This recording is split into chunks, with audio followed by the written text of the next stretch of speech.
The Louder / Road to 50 season was hands down the most challenging, trying, most difficult, emotionally draining season I've ever had in my life. Someone can't help your situation if they don't know your situation, if they don't know how dire it is. If they don't know that, then nothing happens, yo. It was crazy challenging, but it was also the most enjoyable, the most fulfilling, the most rewarding. It was like the most memorable. Was the one I'll probably remember for the rest of my life.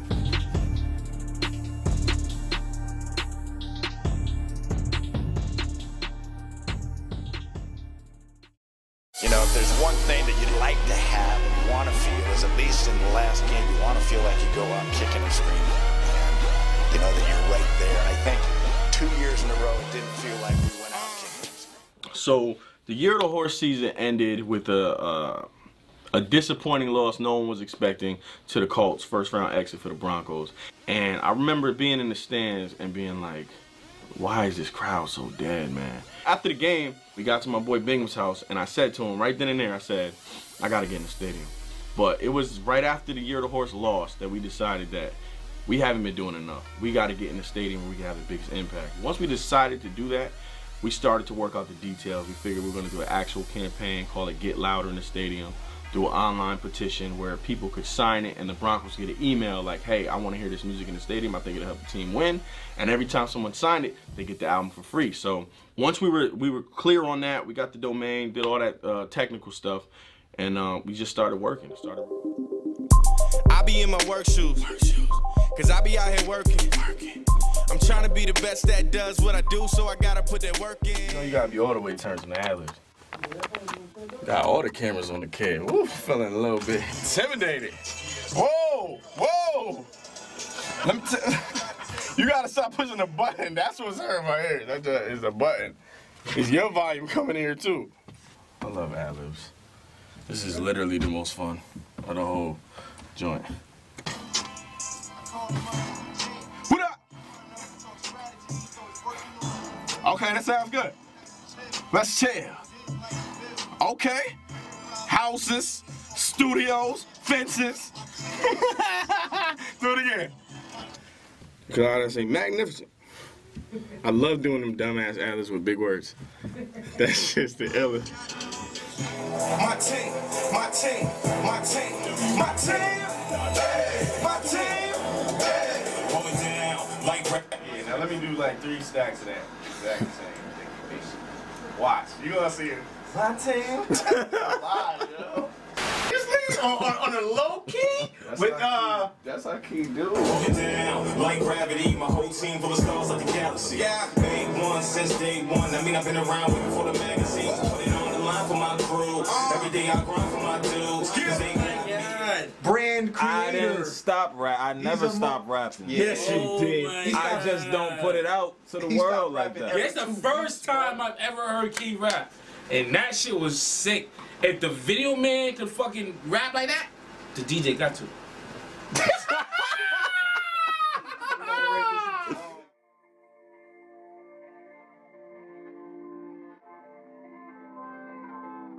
Like, at first, everything was going good. I was 4 songs in. Everything was going fine, right? But then, it was like, all of a sudden, it hit me that, like, I was broke. Christmas time, I remember I didn't have any money to get my daughter presents for Christmas. I didn't have money to buy my wife anything for Christmas. I started kind of reflecting on, like, my situation and thinking, like, yo, you've been doing this for years, and you're still, like, super broke. Like, worse than when you had a job. You know what I mean? When you were just doing a 10-hour-an-hour forklift job all day. You're worse off than you were then. And you have thousands of fans, and you know how many people are running up, kids are asking for autographs and stuff. So it was starting to make me feel a little depressed. I got in my feelings really, really bad. But I was on a month-to-month lease, and I'm 3 months behind, and I'm literally at the point where, like, my landlord works downstairs. There's a salon downstairs. So when he's coming to work and stuff, I'm like hiding, making sure I'm not in the window. I'm trying to make sure I don't even cross paths with him, because I'm like, what am I gonna tell him? I don't even have an answer. That's where I'm at. I'm stressing like crazy. I got a gray hair for the first time. I'm only 29 at the time. And I was just like, you know what? I can't do this no more. I told Tina, and then I called Kevon, I called Coach, and we had a 3-way conversation, and And I told him, like, listen, I know that you guys have invested a lot of time into this. It's been years of this. I know, like, Kevon did, like, at that time, he had already done, like, probably close to 100 music videos without being paid. And Coach had done 3-4 albums worth of music. Like, and in the beginning, remember, he was making all the music. And it was just like, damn, yo. And these are talented people that are already at the point where they can be compensated for their work. So I'm feeling like they're counting on me to succeed so that it can all be worth it. I'm feeling the pressure of my wife's counting on me to be straight because she's investing her belief in me and making a lot of sacrifices. My kids, they don't even know no better. They don't know what Christmas is off the rip. I remember saying to Key, like, it was just basically a whine fest. It was like me saying, like, yo, I gotta quit, I can't do this no more. It's bad, because I was feeling like that. Key's like, kind of barked on me, like, listen. This video is letting them know the actual situation and saying, listen, if you believe in me like you say you believe in me, then help me continue this dream. Someone can't help your situation if they don't know your situation, if they don't know how dire it is, if they don't know that you're not lightheartedly saying I'm quitting, you're actually about to quit. If they don't know that, then nothing happens, yo. That's what all this is for. That's what this GoFundMe is for, to let people know the actual current situation. Yo, that we need your help. I'm willing to do the GoFundMe. I'm willing to sit there and embarrass myself and put my pride aside and basically beg a bunch of fucking strangers on every social media platform to help me because I'm on food stamps and behind on my rent. I'm willing to do that. I'm just telling you that I'm not doing it with any conviction or any faith that it's gonna work. Coach was actually coming down from Atlanta, and you guys, like, people don't understand how much of a grind that year was for us. You know what I mean? And it, like, even now, I can't even picture being at that point where I would grind that hard, which it makes me, like, inspired by who I was a couple years ago. You know what I'm saying? And who my team was, everybody. You know what I'm saying? Coach took a bus, a China bus, like $20 from Atlanta to Connecticut to have an interview with me in the studio so we could talk about the album. Like, that was the level of commitment we were, like, doing for shit. Like, that's not gonna make that big of a difference. You know what I'm saying? But it was like, it was that important to us that we made a video talking about the album to promote it. A free album at that. You know what I'm saying? So he comes down, I'm supposed to be showing him the songs, and I'm showing him the songs, the 4 that I did, and I'm just doing them so poorly. Like, I'm pressing play and I'm rapping them, and I'm just, you could tell I don't mean a word I'm saying. I'm totally not where I was when I recorded the songs. I'm in this funk where I'm watching Rocky every day, trying to get inspired, trying to get motivated, trying to become positive. And I was like, you know what, Coach, let me show you this song I've been working on, though, just for myself. I was never going to put it out for anybody. I just needed to vent, because that's what music is for me sometimes. It's like therapeutic.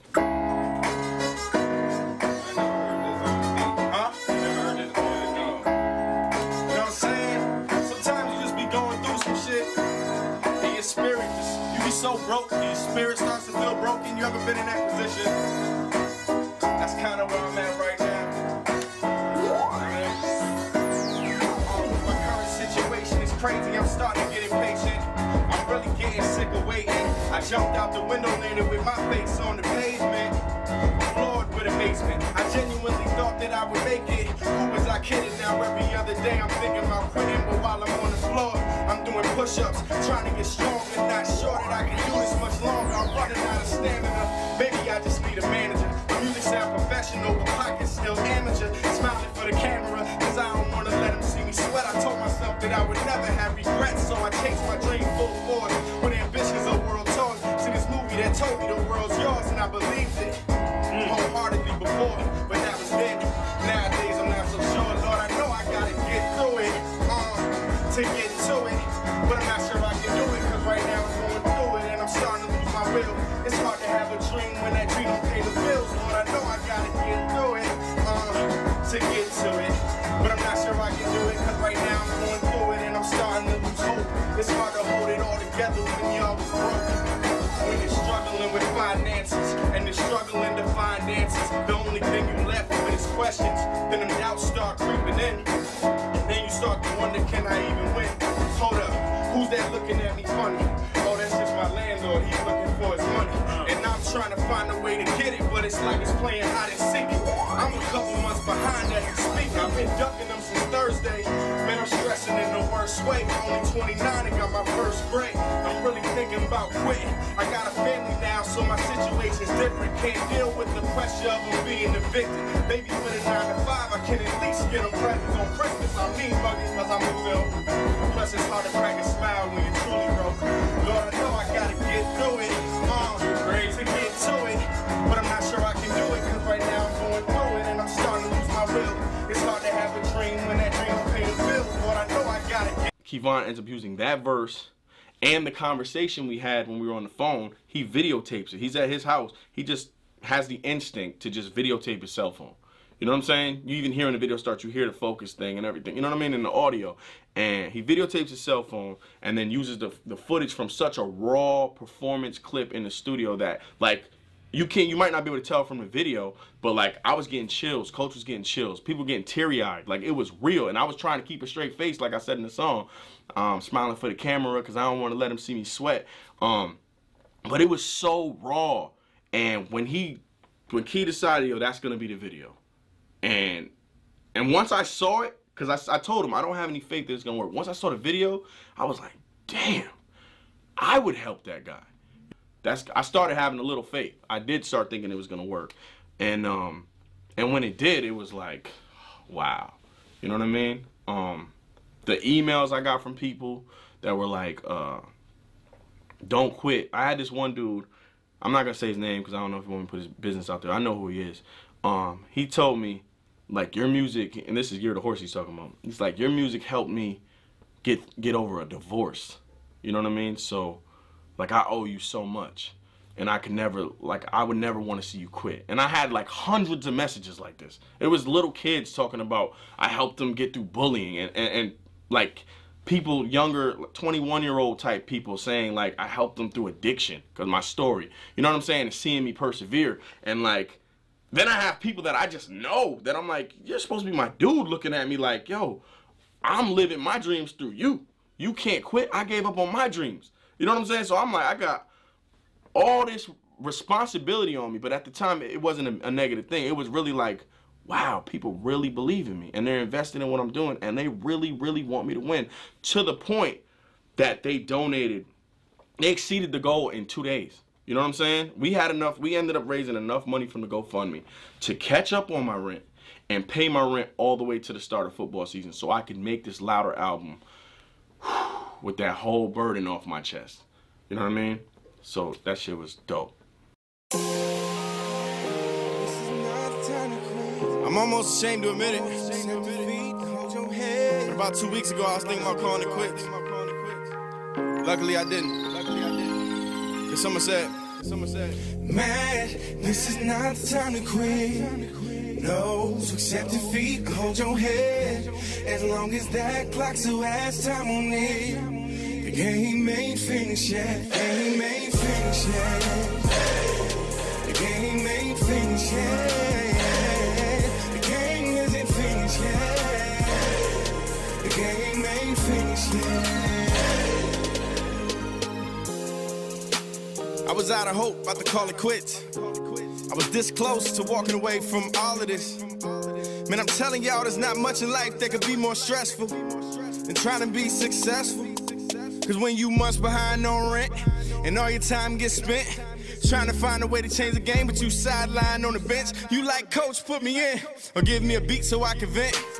Cause I'm starting to feel like me and this dream are not meant. Man, I'm tired of chasing, I'm drained.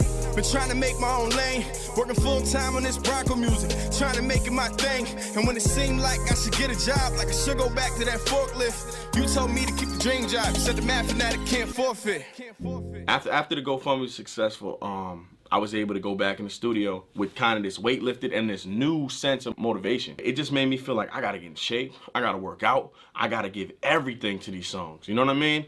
And we did. Man, why you wanna play the game at all? If you ain't trying to win, if you ain't trying to win, I think every player that's involved should give 110.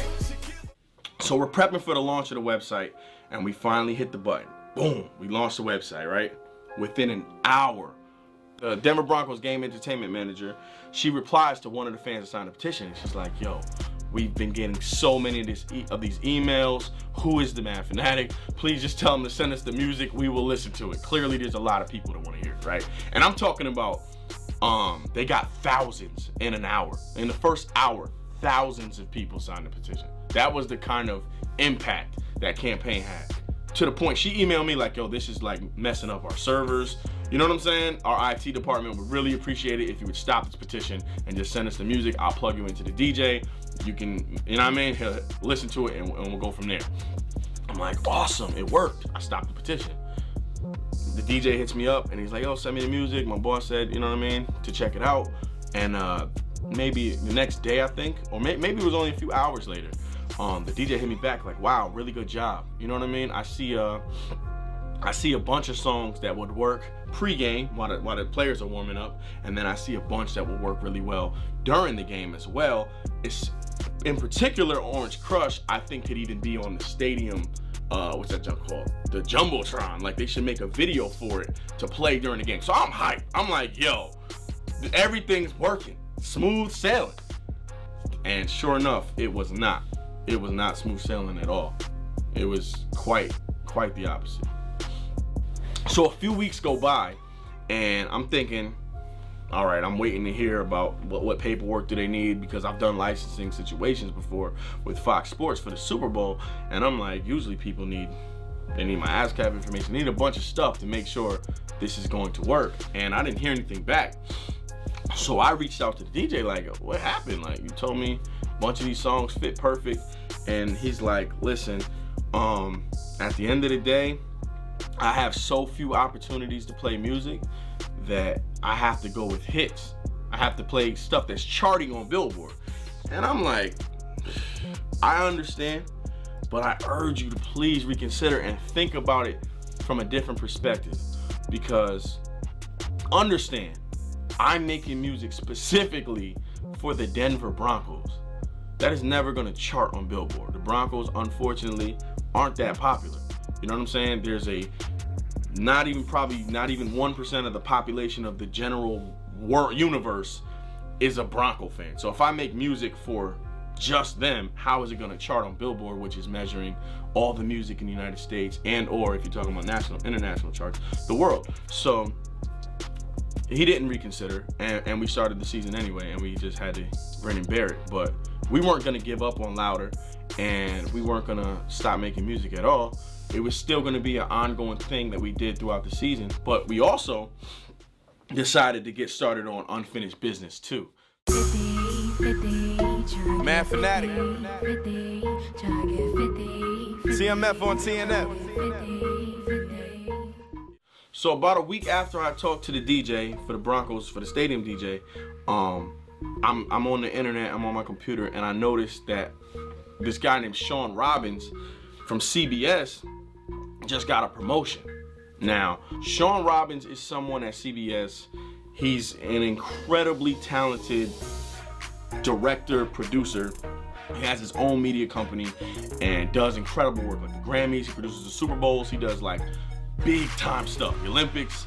And my first year being the Mad Fanatic, my first year all in with the Mad Fanatic, he actually just came across one of my videos on YouTube, and I got a phone call from this dude, and he's like, yo, you're really talented. This sports music, like, normally people do that and it's really corny, but you're doing it in a way that I think is really something I can use on TV. And he presents these opportunities to do something for NFL Today. He presents the opportunity to do something for March Madness. Neither one of them work. But he told me back then, he's like, I'm gonna keep following you. I'm gonna keep following your journey, and I'm gonna stay in touch. And whenever I see an opportunity, or you see an opportunity, hit me up. So I noticed Sean Robbins becomes executive producer of Thursday Night Football, and then the wheels get turning. So I said, what if I could come up with an intro song for Thursday Night Football and pitch it to Sean Robbins? And at that time, I was on such a positive vibe. Like, it was all, like, the catalyst was the GoFundMe. It changed what I thought about anything. I just started thinking, like, if I believe and keep positive vibes, things can happen.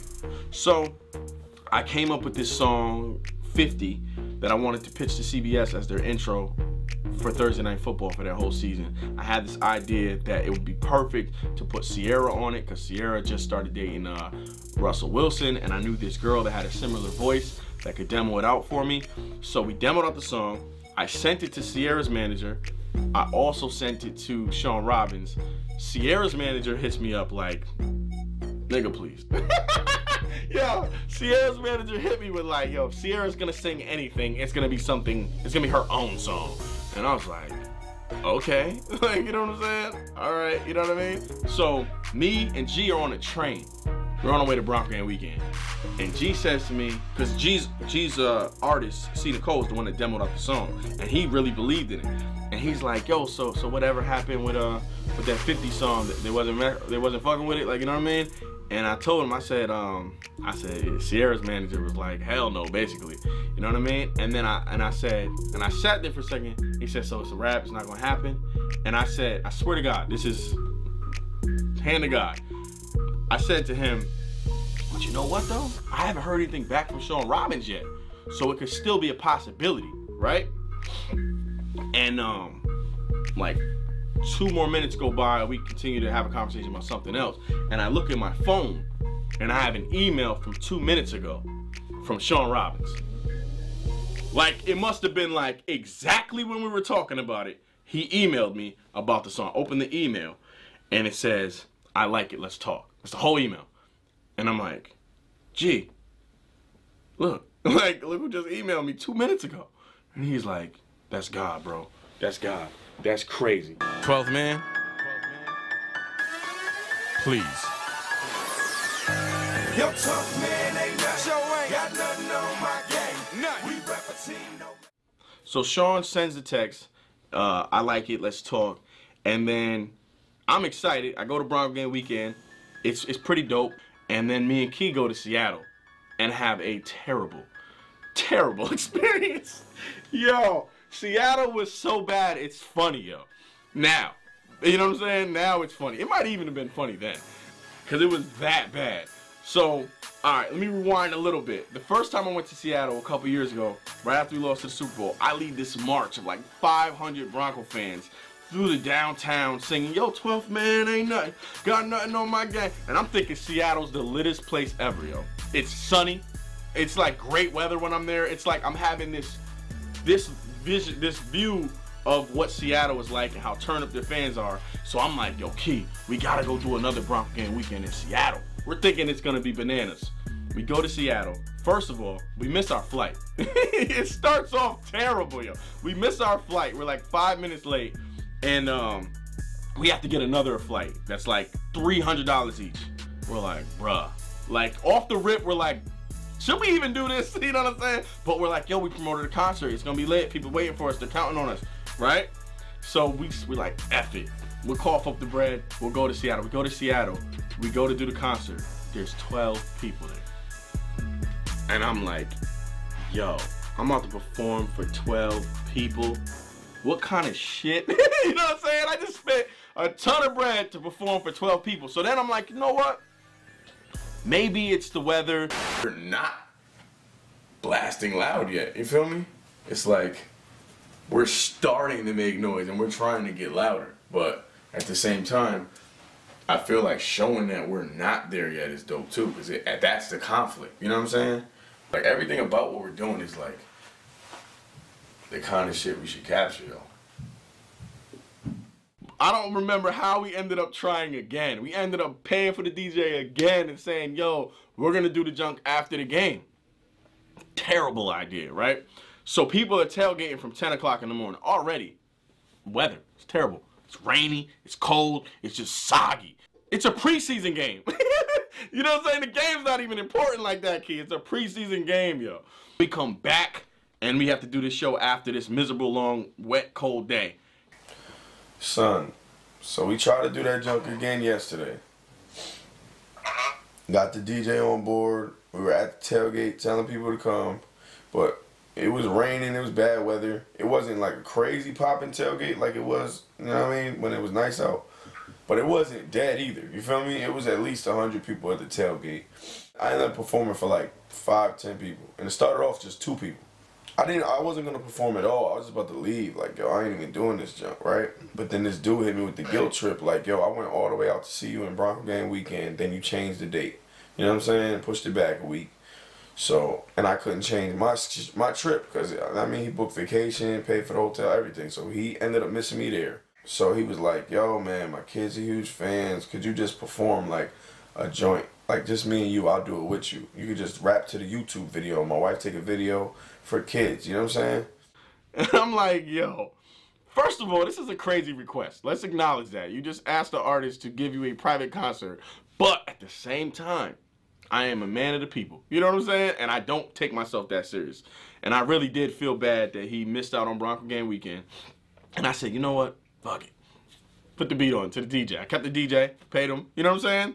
Stick around. I'm going to perform for this one dude and his cell phone for his wife and kids to see the junk. And I do a whole concert. It was borderline embarrassing, but I was so, like, whatever at that point, probably drunk, that I wasn't in my feelings like that, even though I was very disappointed. Like, you know what I mean? I was very disappointed. Like, damn, son. This is, like, a mess. You know what I mean? We're a long way from being where we want to be. You already know what it is, man. Unfinished business. 50. Yeah. All right, so week one, the home opener, we got a lot going on. My boy Marcus Baca Martinez, he recruited the most members to join Bronco Gang. Now, recruiting members to join Bronco Gang is basically saying, like, yo, Bronco Gang is dope. You should check it out. Go to BroncoGang.com. If you decide to join, make sure you say I told you about it, right? So he recruits the most members this year. And whoever recruits the most members to Bronco Gang gets to go to the home opener with me. You know what I mean? Every year. And that means even if they're not from Denver, which he wasn't, then you get flown out. We get you a place to stay. We pick you up from the airport. You come watch the game with me. You tailgate with me. You get to be in music videos that weekend if we're doing any. Like, you get to have the experience of like you're on my team. You know what I mean? So we got that going on. But then we're also trying to do a, what's it called? A house party, right? And at the last minute, we decide, well, let's build a stage for this house party. And it becomes such this crazy, like, this is a stupid idea. And mind you, it's coming off of a series of dumb ideas, such as Seattle. So you know what I'm saying? So Kevon's kind of at the point where he's like, yo, I'm tired of doing dumb shit, yo. I'm tired of spending money we don't have. I'm tired of doing last minute stuff. I'm tired of trying to, like, just be extra when we don't necessarily need to. We need to just focus on executing. And I'm just gung-ho like, no, I need a stage.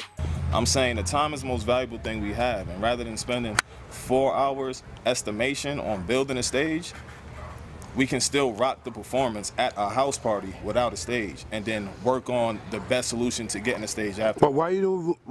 What's the? Because the joint is today, like. What is the problem? What? Back here, right? Yeah. All right.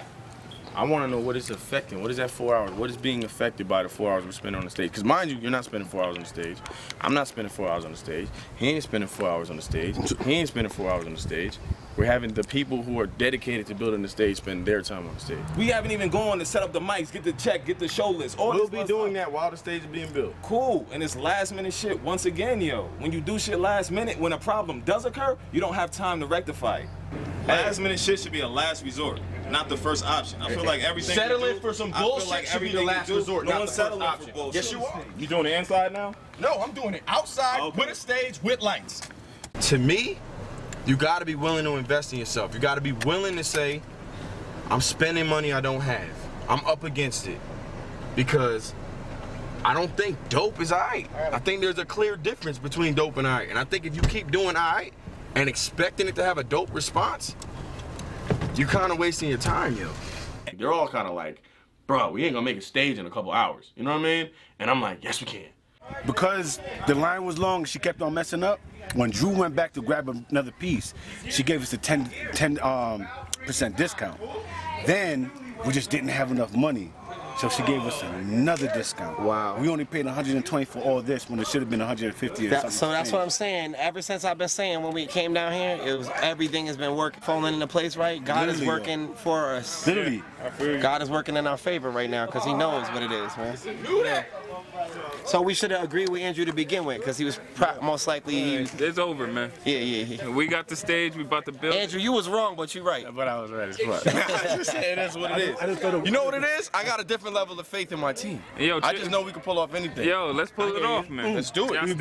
Rock with me. Let's get it rocking. Rock with me. Rock with me then.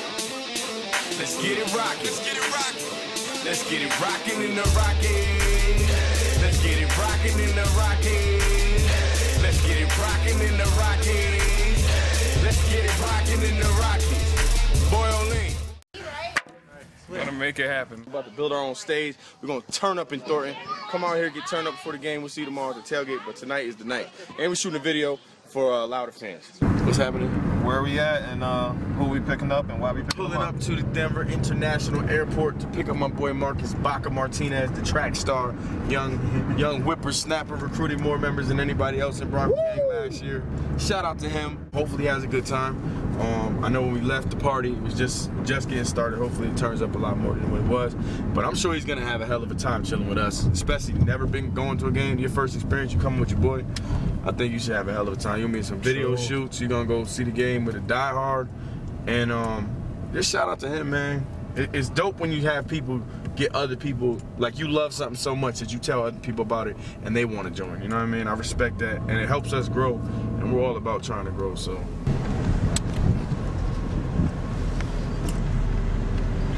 What up, bro? What's good? Get out, say what up.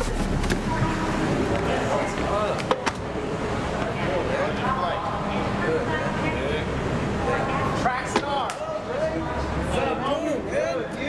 Good, man. Great. Glad you're doing. Glad to be here, man. Stuff. Have a dope ass weekend, man. You got some fun your first trip to the game. You already know what it is, man. Unfinished business. 50. Yeah, these KC fans be walking around like they got the loudest fans in the NFL. Because they got a loud ass stadium. Go ahead with that shit, man. No sunshine for KC. A storm's coming. Thursday night, we play them under the lights. The class of the AFC West is coming through. I'm coming too, and I'm thinking I just might bring the whole gang with me. Might cop me a rental and roll up. You welcome to come and hang with me. Come tailgate with all the Bronco fans. I might perform, I'll probably bring a stage with me. Have a concert in the parking lot and a potluck. Bring something, I'll be cooking hot dogs and brats. Chief fans gon' be in their feelings when they see the Bronco gangs all up in their building. You see they walk around proud like they got the loudest crowd. That's a crown that they never really earned. You know they building was designed to be loud. If you think that I am lying, go sit down with Kelly Curry. I could care less about their record, cause it's less about their fans and more about their architecture. You can have the louder stands. Kudos to the architect, but we got louder fans. Louder fans, louder fans. Got the louder stands, but we got the louder fans. Louder fans, louder fans. Got the louder stands, but we got the louder fans. G. After further evaluation. No, wait. You're starting off way wrong right now. You're starting off way wrong. After further Listen, people have. After further evaluation. It went well. At the end of the day, it went well. He was right about some things, and I was right about some things. We have disagreements, but at the end of the day, we come together and we do what we got to do to get it done because we're brothers and we love each other, even though we argue and fight. And we want the same thing anyway. Exactly. Well, hold on. But I was right about everything. And me too, though. And me too, though. Bring someone's face? Yeah. What's up, my man? Hold on. Long story short, we end up building the stage. The party ends up being the best party I've ever been at in my life. Hands down. I never went to college. He went to college. Maybe it wasn't the best party he went to. But for me, it was like I went to college, yo. Like I woke up and there's people like upside down on counters. There's like red cups all over the lawn. There's people outside face down. It's like a movie, yo. People are tore up, yo. Right? It was such a fun night, though. Like, nothing crazy happened. I mean, the cop showed up, and the cop was like, yo, people are calling the cops, blah, blah, blah. But we just agreed to turn the music down at a certain time, and it all worked out, man. The cop even took some footage with us. She took a picture with us. It was dope, man. Unbelievable. So the next day, we get up in the morning. Me and Baka decide to race because he's a track star. He's going to college for track, and I'm just like, I don't know why I just always size people up for some reason. I always think I can beat them at whatever they do. Hold on, let me go down there. Let me go down there. It ain't gonna be no photo finish. we don't need none of that.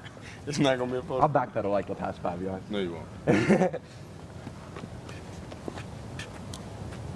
gonna call it out. On your mark, get set, go. Wow! He blows me out, and then we go to the game.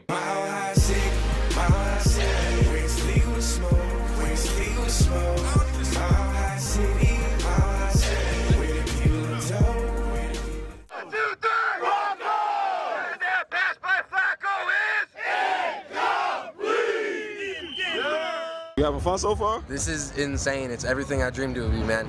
It's crazy. Last night was crazy, the video shoot. Today's gonna be crazy. We just got here, we ain't even been here half an hour, and I'm already bugging like crazy, man. Let's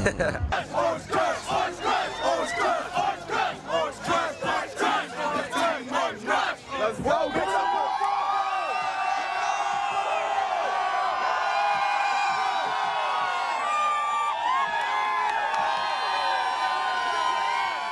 Anybody that's ever been to a home opener in Denver, they know that's like, it's nothing like it. Hold on, how was the game? How was your experience so Crazy far? as hell. I don't even know how to put it in words, man. Like, it's just crazy. Didn't think I'd make it out here as soon as I did. Shit was fucking dope. We had a mother effing ball. The game came down to the wire. It was hella turned up. Going crazy the whole game. I hurt my leg jumping up and down too hard. Right. Shit was dope, though. It was great. It was great. Good win. Did you see the game? You see something? Crazy. Now, the crazy thing about this is, Kevon has to leave, right? So, he's got to get back to work, because that's the thing. I'm the only one without a regular job in this whole team, and I'm barely staying afloat, and I'm definitely not staying afloat enough to keep everybody else not having a regular job. You know what I'm saying? So, Kevon's got to go back to work, but he's also got to edit this video to come out tomorrow. So, Kevon goes, like, up into the mountains, downloads Final Cut, and he edits an entire music video the night of the game, and it comes out the next day to hype people up for the Kansas City game. So that was crazy. We bring Baka to go back to New Mexico, wherever he was going to college at the time. Bring him to the airport. All right, it's almost over. Yeah, don't want it to be. How was your trip? It was crazy. It was like everything that I imagined it would be, and more. Like the first night at the little barbecue thing, just hanging out with everybody, meeting everybody from Bronco Gang. It was cool. Like, got to meet a lot of people that, like, I knew through, like, Facebook and stuff, but, like, actually seeing them was cool. Like, everybody had my back. Like, it was cool. We knew that was, like, a real family. Getting to meet Mad, pick me up from the airport, it was cool. And then the game, of course, was crazy. Lost my voice and everything, and it was hype. Tailgate party was crazy. Shooting the music video was epic. Like, I lost my voice even before going into the game. Like, it was crazy. And then just hanging out today and just playing football with Team TMF, like, it was kind of crazy, like, still starstruck, kind of just thinking that, like, I hung out with, like, it's pretty much celebrities, like, all weekend. Like, all my dreams came true this weekend. Like, everything I've been dreaming about since a little kid, wanting to go to Mile High Stadium, see the Broncos whoop ass, and then recent dreams getting to hang out with the Mad Fanatic and Team TMF. Like, we played freaking two-hand touch football in the backyard. Like, it was all so surreal. Like, crazy, like one of the best experiences of my life, easily. Send him off on his way, and immediately after that, we're like, all right, now we're headed to Kansas City. So we leave Denver International Airport, and we drive to Kansas City because we're on a budget. But it's a great time. I was running through the six with my woes. You know how that should go. You know how that should go. You know how that should go. Running through the six with my woes. You know how that should go. You know how that should go. If you ever taken that drive to Kansas, it's literally like what you would think it is. It's just a straight line with like grass and like cornfields like the whole way. It's like miserable. How long was that drive? 8 hours. It was an 8-hour drive, but luckily we broke it up. We stopped at my boy's crib on about halfway, and then we stopped at a Bronco Gang member's crib, and then another Bronco Gang member's crib that was right around the corner. We watched one of their high school football games. I raced one of them kids, lost again. But it was fun, yo. We had a lot of fun. And then we made our way to this other Bronco Gang member's house where we crashed. And then it's Thursday morning now, right? Let's go! Let's go! It's Thursday night. Who's ready to start the show? Let's go! Let's go! Let's go! Thursday morning we get up. We don't go straight to the game. We actually did something we've done a number of times. We organized what we call a sack hunger event, where normally we just go around the city to where like there's a lot of homeless people, and we prepare food for them and we feed them, food and water. You know what I mean? And try to tell them to keep their head up. And but this time we were actually able to get in touch with the shelter and go to the shelter and like actually feed people at the shelter, which was different, but it was awesome. We were grilling hot dogs and hamburgers and stuff like that. And it was really, really a humbling experience because, mind you, a couple months ago when I was about to quit, when I had to do the GoFundMe, that was like heavy on my mind. Like, I could be homeless. You know what I mean? I know how close I was to being homeless. And I just know that it's just a couple bad breaks and you could be homeless. I don't look down at homeless people like, damn, you're homeless. I've seen the movie Being Flint. You know what I mean? And like I said, I was almost homeless myself. So I remember being there and feeling like I gotta tell these people this story about what happened to me with this GoFundMe and how important it is to stay positive. So the lady, she knows I'm an artist, and she comes up to me and she's like, do you have any songs you could probably, you know what I mean, sing for them that may be like not about football, that may be like inspirational or anything? And I'm like, I got the perfect song. So I tell these people, the people in the shelter, and mind you, this is different than performing for fans. You know what I'm saying? These are grown men and women, but mostly men. You know what I'm saying? And they're like, shit ain't going so good right now. I don't give a shit about football. I'm losing a lot of hope. I don't give a damn who you are. You know what I'm saying? You're not even famous. Like, you're just here giving us some hot dogs. Okay. You know what I'm saying? It's not like the best thing that ever happened to him. You know what I'm saying? But I still feel like this, like, sense of responsibility and really opportunity to inspire people, which is what I love doing, which is why I make music in the first place. So I spit the same song for my GoFundMe. And I tell them the story about how I got this close to quitting and how I was scared I was gonna be in a place like this. You know what I'm saying? And how the only thing that got me through it was faith. You know what I mean? I told them literally people helped me. You know what I mean? And that might not always be the case for everybody. Not everybody, which is what sucks. There's not always help available to people. But what is there is God, what you can control, like your positive attitude, your outlook on your situation, and just perseverance. You always have the ability to persevere and get through it if you choose to. So that's what I told him. I spit the song to him, and I told him how far I've come and how today I'm about to go to this game, and I might even be on TV for Thursday Night Football. Look how far I've come in 8 weeks, or what was it, 12 weeks? You know what I'm saying? So I was trying to inspire them, but at that time, I still wasn't sure I was going to be on Thursday Night Football. So then we go to the game, we go to the tailgate, and I'm looking for Sean Robbins because the Thursday Night Football crew is there, and I'm like, I got to find Sean, I want to find out, am I going to be on TV or not? How happy should I be that I'm here? You know what I'm saying? And I go see Sean, and it's crazy. It's like all gated off. It's like no way I could even get in there. And Diz is like, yo, let's just bang on the fence and just yell to the dude like, yo, come here, do you know who Sean is? And I'm like, what? I ain't about to do that ratchet shit. You know what I'm saying? I'm like, this is the bad look. I'm not doing that. This is like, I'm doing it. He did it. Sean comes running out. You're like, can you go get Sean Robbins? Yeah, sure, no problem. It's my first time meeting Sean, and he's a giant. He's literally a giant. He's like 6'8", and I'm just like, oh my God, it's Sean. Like, it's crazy. And he's like, yo, like, yo. He's like, yo, man, they like the song. You know what I'm saying? We're running it. It's gonna be on Thursday Night Football tonight. And I'm like, oh, my life is dope. Hold up, we making noise. Hey, yo, we out here turned up here, man. Bronco gang, yo, you know what it is. Way up, we feel blessed. We're just having such an unbelievable time. The fans in Kansas City are so great. If you ever get a chance to go to Kansas City tailgate or watch a game, go. It's probably the most welcoming, friendly environment I've ever been in to watch a game on the road. I'm barbecuing with people from the other team. We're rivals. You know what I'm saying? We're taking shots. We're playing all types of drinking. It's such a good time.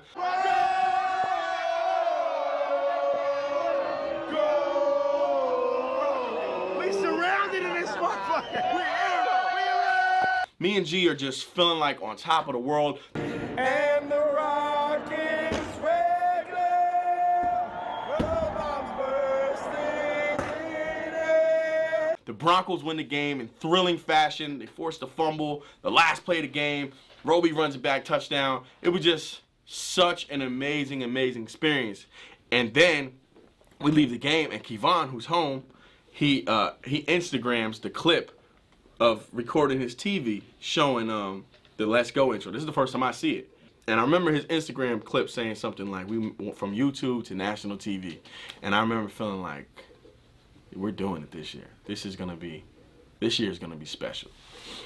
No seats. Standing up the whole game cause we fight. No seats. Standing up the whole game cause we fight. No seats. Standing up the whole game cause we fight. No seats. No seats. Nah, we don't need. In addition to doing Louder, which is this album we did for the stadium, which was going to be an ongoing campaign throughout the season that people could keep signing the petition, we were also doing Unfinished Business 2, which is a weekly diss song about each game. But the challenges we had this time around for Unfinished Business 2 that we didn't have with Unfinished Business 1 is, when we did Unfinished Business 1, we weren't popping yet, and we weren't going anywhere. You know what I mean? I wasn't traveling at all, except like one trip. So for us to finagle doing these music videos was really tricky. So like for the first music video for week 1, we had to do Kill them birds, roadkill, stampeding on them, you already know the deal. It's looking like a bird flu going round, but it's us killing birds, we gon' put them down. We did it like a couple days before we flew out to Denver. And then like a couple days after that, and this is another thing Kevon is gonna, in hindsight, tell me I spent a lot of stupid money on, we did Hakuna Matata, which was the week 3 video. Hakuna Matata, ay. It means no worries for the rest of your day. We ain't worry about the Lions, we ain't worry about this game we about to play. Hakuna Matata. Now I spent like $600 on just costumes for this video. And it's like not even a successful video. It was like so unnecessary, but I'm such an artist that I just want, like I wanted authentic. The concept for Hakuna Matata, we were playing the Lions in Detroit, the Detroit Lions, and I think about Motown. So I was like, I'm gonna do this Motown inspired video. I'm gonna go rent out a vintage recording studio. I'm gonna buy real vintage leisure suits and be like Rick James, Jimi Hendrix, and Stevie Wonder back in the 70s and do this Motown song as the Mad Fanatics, like the Stylistics or something. And so we shot that video, spent a lot of unnecessary money, and before we even went to Denver. Then we go to Denver, and then as soon as we get there, that night, not as soon as we get there, but that night we shoot the Louder Fans video with the fans. Kevon turns it around with the quickness. The next morning, that video comes out. Or no, the next morning the video comes out, because the next day we actually went to the game and we shot another video with the fans. But this video was so amazing because we were able to use our influence. I was able to tweet and Facebook like, yo, I'm gonna be shooting a music video with the fans in different tailgates. If you want to stop by your tailgate, let me know and we'll put you in the video. So to juxtapose that to the first time I did Orange Crush, my first time in Denver a few years before that, it was just 2 little crowds, and it was like nobody knew who I was, but it was like, oh, I'll stand in the thing, and they're kind of looking at me like, what is this? And it's just a different vibe. Orange Crush 2.0, this is 3 years later, I think. It's just a whole nother, we're in another planet, popularity wise, and it's just like, it was dope to feel it and enjoy that. Like we went to tailgate, and every one of them was like 100 people, 200 people. Like it was dope. We had a really dope time. We shot that video, Then we went to Kansas City. Then we come back from Kansas City, and then Hakuna Matata comes out. I watched the Lions game with Luna and them at the Lunatic Bar in his garage. It's a great time. We win a close game. It's fun. 3 formation on them. Shout out to them Broncos. Orange Crush is back. We are here.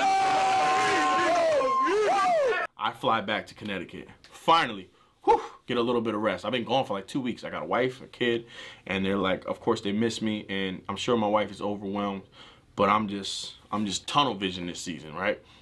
And then what do we have after that? The Vikings. I think we just did like a diss on Garage Den. Then we played the Raiders. I did Rivalry Restored. Man, lately Raider week's been boring, it's been hard to care. The Broncos sitting at the top and we ain't letting go. Why y'all been riding low like a Chevy 6'4"? Simple video, but had a great impact. And I watched that game at Leaf's house. It was G Nice's birthday weekend. This is in Long Island. Now you ain't watched the freestyle. I was like, Derek, don't you throw my way. Eyes on this is a no-fly zone. A no-fly zone. Week before, for the Vikings game, I watched the Mustang Harry's.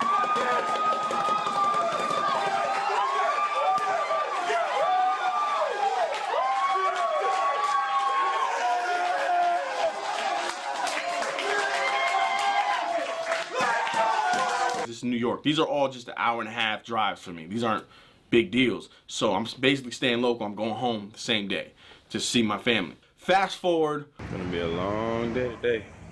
Flew to Dallas. Now I gotta wait a couple hours. Fly to Denver, chill for a couple hours, and fly to, drive like 9 hours to El Paso. It's gonna be crazy. What you know about that Texas beef on the grill, huh? Ooh, wait. Out here in El Paso with the palm trees, you feel me? Pre-gaming before we go to 6 strings. Texas forever. Like the Bronco bar in El Paso, pretty live in here. My defense already scoring touchdowns. 10-0. You know how we do. Go Broncos. It doesn't matter what the Broncos offense looks like. We come back from the bye week, and we're sitting there like, yo, it is week 7, right? We're now at week 7, and they still haven't played my song in the stadium. You know what I'm saying? I've been to a couple of these games, and I'm like, yo, they're really not playing me in the stadium, yo. Like, we got thousands of signatures. What do we have to do? So I'm like, you know what? Let's do it. Let's do something to bring more awareness to this campaign, because it's starting to get forgot about with Unfinished Business, with Thursday Night Football, with all the things we're doing. We're forgetting what we started.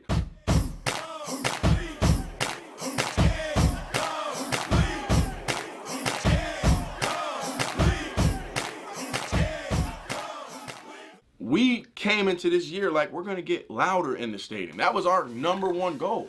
And we're totally losing track of it and not making any strides towards it. And we're at the bye week. You know what I'm saying? Damn near the halfway point of the season. And I'm like, yo, let's throw a tailgate concert in Denver and use it as an opportunity to tell people what we're trying to do with this Louder campaign. And also, let's make a video and show it to the DJ, because the DJ is telling me you're not charting, so people don't care about you. And I'm telling him, yo, Bronco fans like my stuff. You know what I'm saying? It may not appear on charts, but if you were in tune with what's actually happening in this fan base, you'll realize I'm kind of a big influencer in this space. And Bronco fans, they listen to my music before games. People at home are listening to my music during games, before games. I'm hearing it walking around the tailgates. I know that Bronco fans will get fired up from my music because I see it. I've seen it happen. I'm pointing my ears like I've seen it. I hear it. I see it happening. And so we go shoot this thing. We shoot the video. Because it was free, I think it was just so pure. We had no expectations. It was our first time. We didn't spend too much money. You know what I mean? We bought a few parking spaces. We used that same stage we built for the home opener. And we borrowed the same sound system. We did a lot of things for free, for the most part. And we just threw this concert, and it was a great time. Make some noise!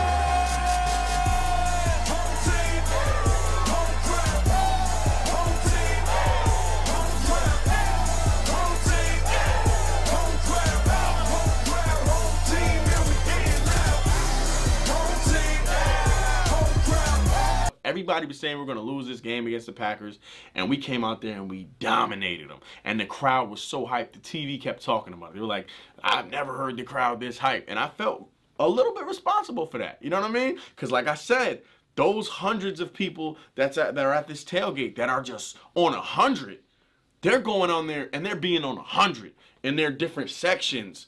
And now the people around them are like, I got to be on 100. Bronco Gang members, they're the ones that are in the section going, come on, guys. You know what I'm saying? And that's, if I can impact those influencers in their sections, I can translate to having, my music's having a bigger impact. You know what I'm saying? My message is being heard and felt.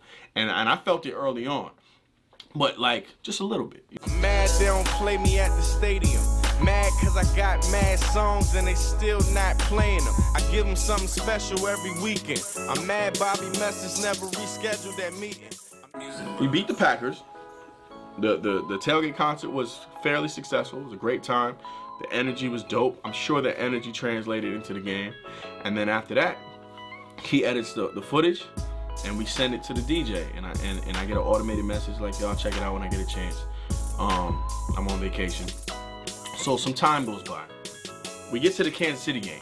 Broncos are playing the Chiefs. Peyton Manning throws 5 interceptions, right? Bronco fans are like, he gets pulled for Brock Osweiler.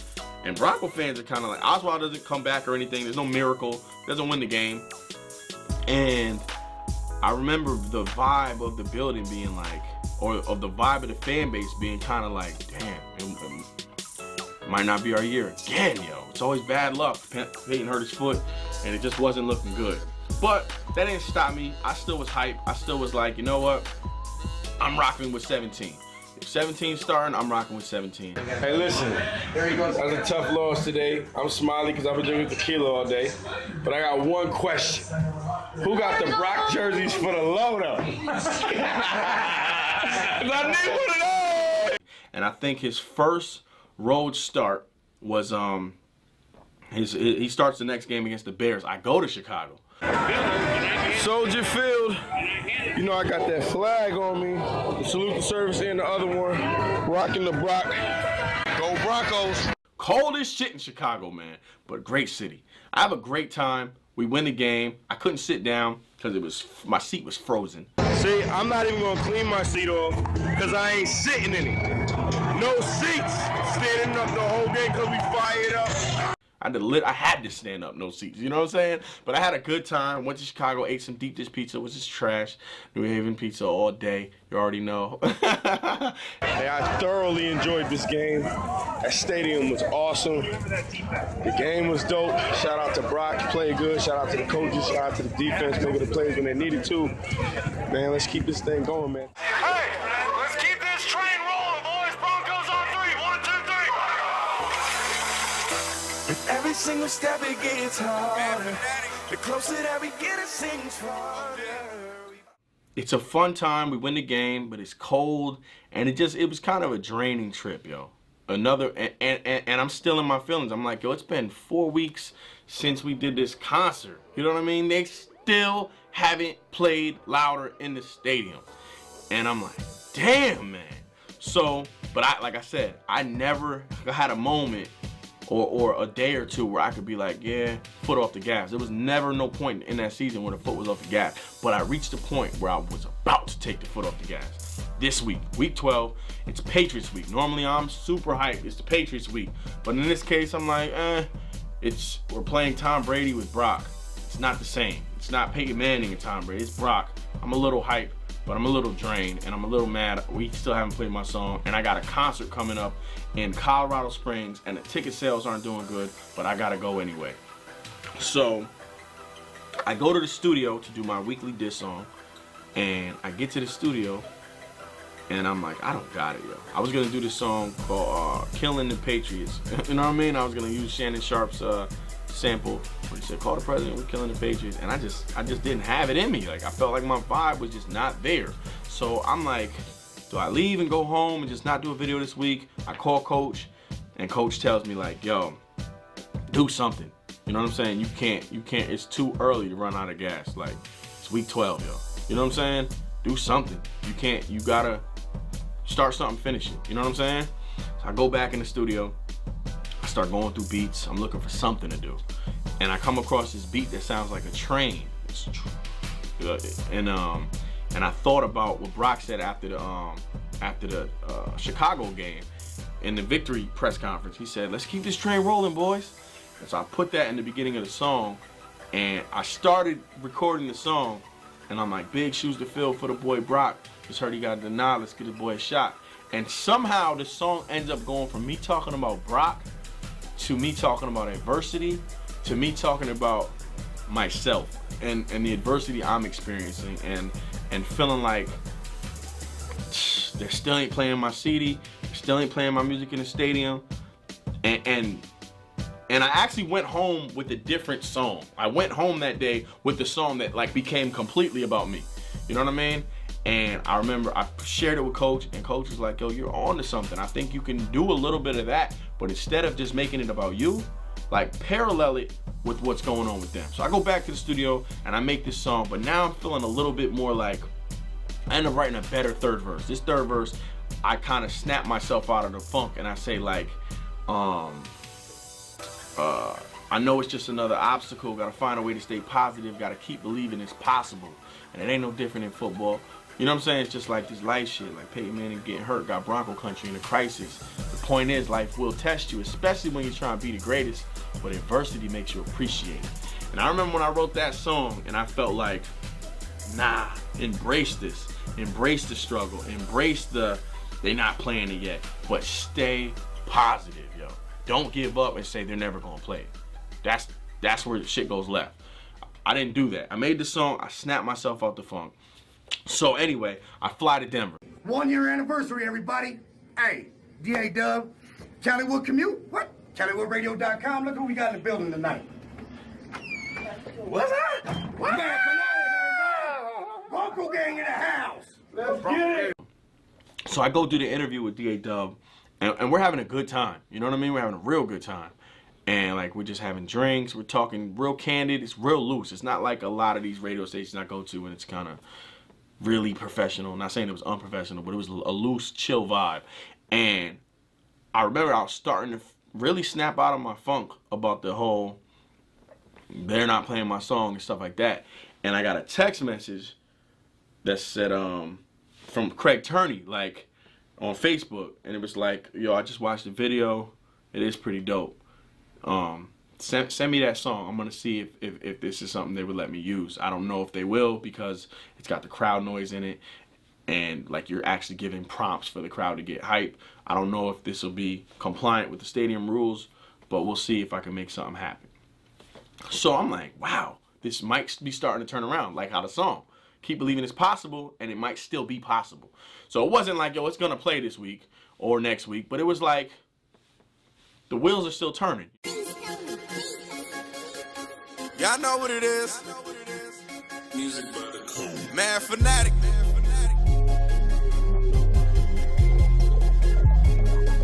The destination is on your right.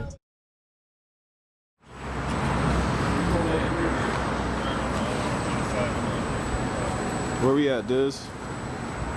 Gold room. About to set everything up. You look pretty warm out here. We at the cold room. Yeah, right. The cold room? My brother, it's his fiance's birthday weekend, so he's coming to Denver with me to watch the Patriots game. She's a Patriot fan. He's a Jet fan, so he's not rooting for the Patriots either. But he comes out there. So I'm kind of got extra stress on me because it's my little brother. You know what I'm saying? And he's also a very, very talented musician, rapper, my favorite rapper, him and Key. And myself, so he went and he didn't chase his dream necessarily. He found a new dream, but which is being a fireman, and I'm proud of him. You know what I mean? But I always wanted to show him like you shouldn't have given up on your dream in music because you had it, and look what I'm doing. It did quite the opposite for me, in my opinion anyway, because I knew that ticket sales were terrible. He's about to come here and see a terrible show. You know what I'm saying? And I just wasn't in a good headspace. I wasn't feeling like I'm accomplished or I'm anything to look up to. And I was kind of embarrassed. So we go out to Denver. We go to Colorado Springs to do this show. Now, peep this. Somebody shoots up the Planned Parenthood the night before. which is like a block away from the Gold Room where we're doing the show. So that's and they don't catch the killer. So the town is a little uneasy, and it's freezing. It's like 10, maybe 20 degrees outside. Icy, it's just nasty. If I was there, I wouldn't want to go to a concert either. You know what I'm saying? To hype you up for a Patriot game between Brock and Peyton. I meant Brock and Tom Brady, not Peyton and Tom Brady. You know what I'm saying? It's a game people don't really care about. Ticket sales for the game are going down. The weather's terrible. There's a shooting. There's a lot of factors why this concert might have been terrible. But I'm not thinking about any of that at the time. I'm thinking about, damn, it's empty in here. You know what I'm saying? This show's gonna be whack. The tickets aren't selling online. It doesn't look like it's about to be dope. And the crazy thing is, Kevon put in all this work for these visuals and stuff because we have screens on this. We're thinking it's gonna be a dope show. That's why I had Jordan come, and it's totally not looking like it's gonna be dope at all. It's actually gonna be nope at all. It's gonna be terrible. So whatever. So I'm downstairs in the dressing room, and I remember I was starting to really get back into that funk again. This was like a recurring thing, especially in the winter. And this particular week, it was really, really getting to me, but I was fighting it, like how that song was. And I remember saying to myself, like, yo, instead of bitching and being mad about the 100 people or 150 people that didn't come today that you were hoping would be here, be grateful for the 50 or 60 that are there. You know what I mean? Because they came in the terrible snow, despite the uneasiness of the Planned Parenthood shooting and whatever else, despite the fact that it's not a Tom Brady, Peyton Manning, it's Tom Brady, Brock. They still came to see you, man. You know what I'm saying? They paid to be here. They care. So instead of bitching about the people that don't, embrace and love the people that do. And I remember during that show, I actually told them, I told the fans at that show how I was feeling. While I'm very grateful for each and every one of you for coming out, sometimes I get very discouraged that the whole world's not listening. I get especially discouraged that they're not playing my songs in the stadium yet. And that's why I made this album louder, why I started this petition and gave the album away for free. Because I want people that believe the music should be in the stadium to sign it, help me get them in there. But the other day, yeah, shout out if you're one of the fans that's trying to get louder in the stadium.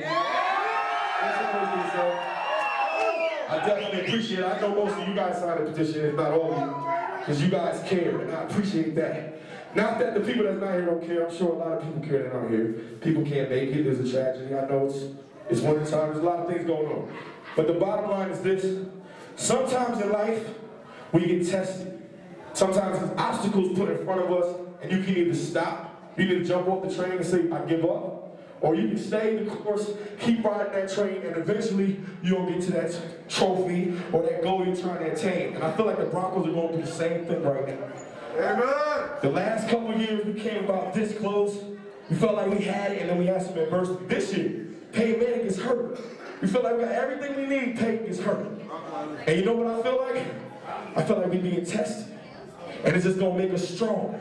And we're going to keep the train rolling. And we're going to keep stepping. And we're going to start by stomping on top of the ball night. And that's what's going on. You know what I'm saying? You got to stay positive. You got to persevere because adversity makes you appreciate it, right? And I always reference back to this movie, Pursuit of Happiness. The dude, long story short, if you've never seen the movie, fuck it. If you've seen the movie, if you didn't, spoiler alert, don't listen to what I'm about to say. But Will Smith went through so much to be like a stockbroker, right? But it was like, when he became a stockbroker, it was like you might even cry watching it because it was so much adversity for him to get just that. You know what I mean? But there's like people that come out of college, their dad works at the firm, and they're like, oh, you're a stockbroker. It's no big deal. It's the adversity that made that moment feel that good. You know what I mean? So I always try to tell myself to embrace those moments, to embrace the struggle, because it's going to make the victory sweet, right? So anyway, I'm embarrassed. I have this show, but I do get to perform with my brother, which is like a dream. I haven't performed with him in so long. I work in the field where I deal with death every day. So in this life, I know that the reaper's a step away. And every step you take could be your last. One slip could be your ass. And if you ain't got no job, I guarantee you crash. Hope you went got airbags and seatbelts. So and he still got it. You know what I mean? It was dope. He performed No Tomorrow with me. All in all, it was a good time. The kids were really happy to see me. A lot of kids there, which was cool. And then the next day, we're going to the tailgate. We're late. We're running late. It's cold. It's not going to be a good time at the tailgate. We go to the game, and it's people that remember the season. It's the Brock Tom Brady game. Sports Authority Field. I'ma need y'all to turn all the way up right now.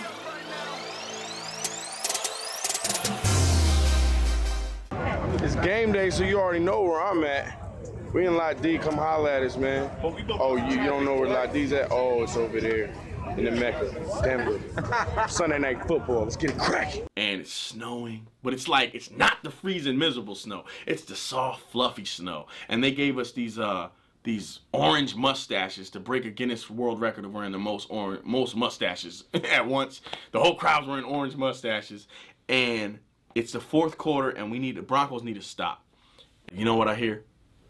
Sports Authority Field. I'm like, what the? I'm gonna need y'all to turn all the way up right now. I'm like, yo! Authority Field. I'm gonna need y'all to turn all the way up right now. Home team. I'm happy about that. Shout out to Crack Turney, man. Shout out to everybody. Keep the chain rolling, man. Let's turn up and let's get what's that for people who don't know what just happened? What just happened? Oh, they just played my joint. They just played the beginning of home team. It's officially in the stadium. Shout out to y'all. Shout out to everybody. Shout out to the DJ. It's a good day. Get louder in the stadium.org. Get louder. It was such a moment for me, man. And it was like, that moment might not mean a lot to a lot of people. You know what I'm saying? Oh, my song came on for a few seconds in a game. You know what I mean? A lot of artists, especially.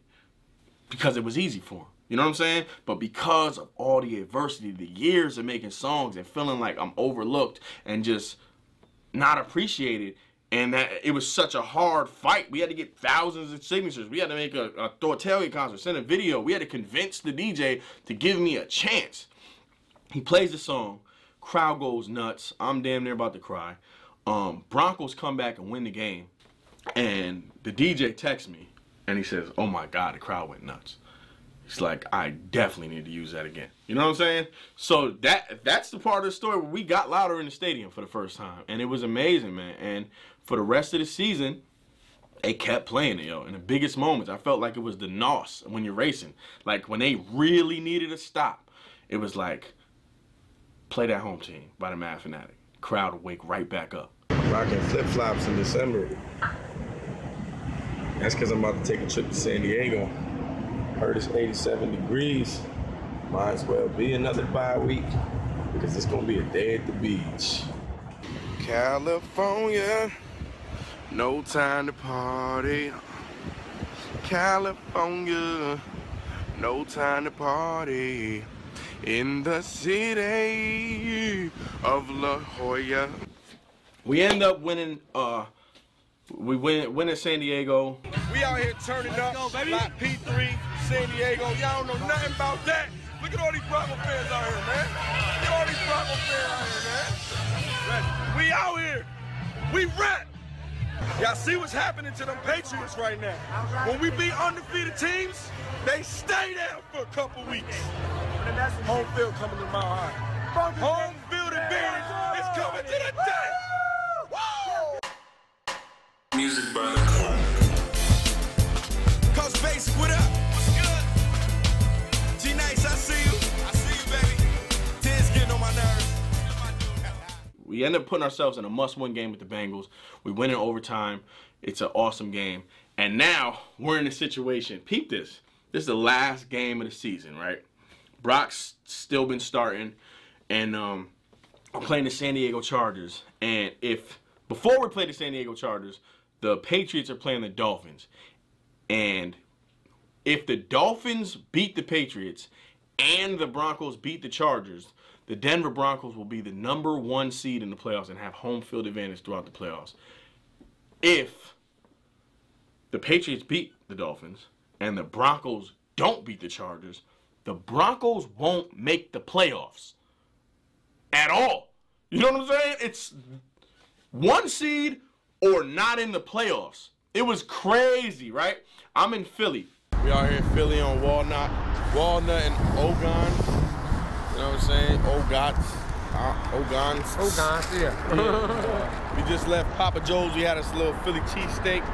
Oh no, is that what it's called, right? Philly cheesesteak. Yum yum. It was pretty damn good.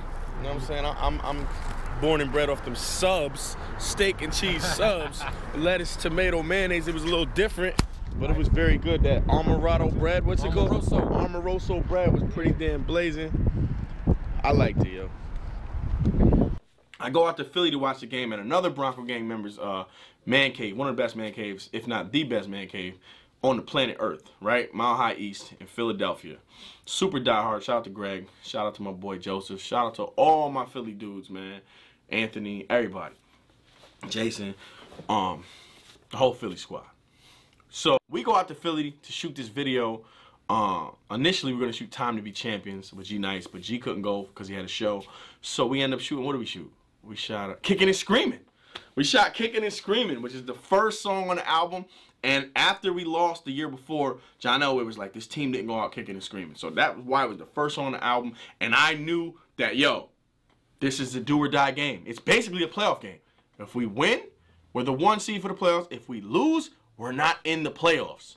And I said, this is the time. Let's do Kicking and Screaming.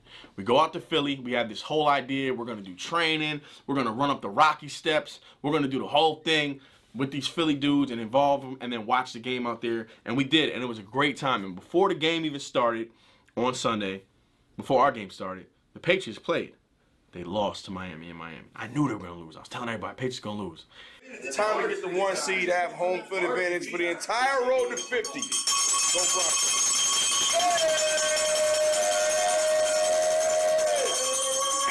And then the Broncos-Chargers game starts. We're watching the game, and we're all defense, defense, defense, defense, defense. Like we're cheering on third downs and stuff like that. But the game is just, it's starting to slip away from us. Like it's not Brock. Brock is not really doing anything wrong, but for some reason, like he'll throw the ball, then it bounce off this dude, then someone intercepts it, and then someone fumbles. It was just, everything was just, it wasn't working. You know what I mean?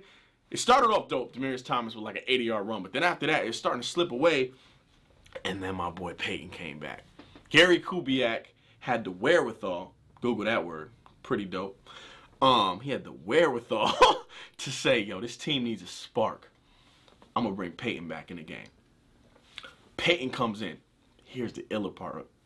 Best part of this whole thing. I'm not there. I get a text message from somebody, yo, they're playing home team.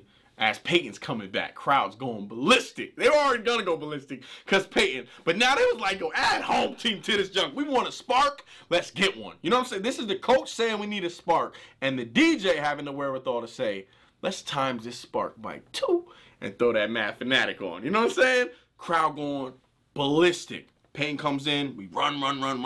We win the game. We're the 1 seed in the playoffs. 1, 2, 3. Shout out to my team, man. 1 seed. Right? Unbelievable. Had a great time in Philly.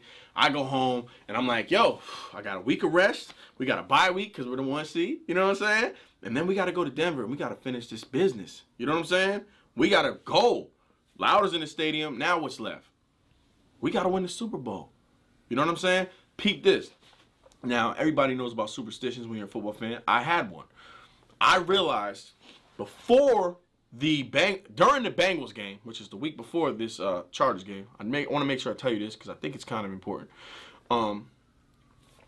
I realized about halfway through that game that every time I had shots and actually got like drunk, I wasn't like laser vision focused that season. Every time I drank more than just beer during the game that year, we lost.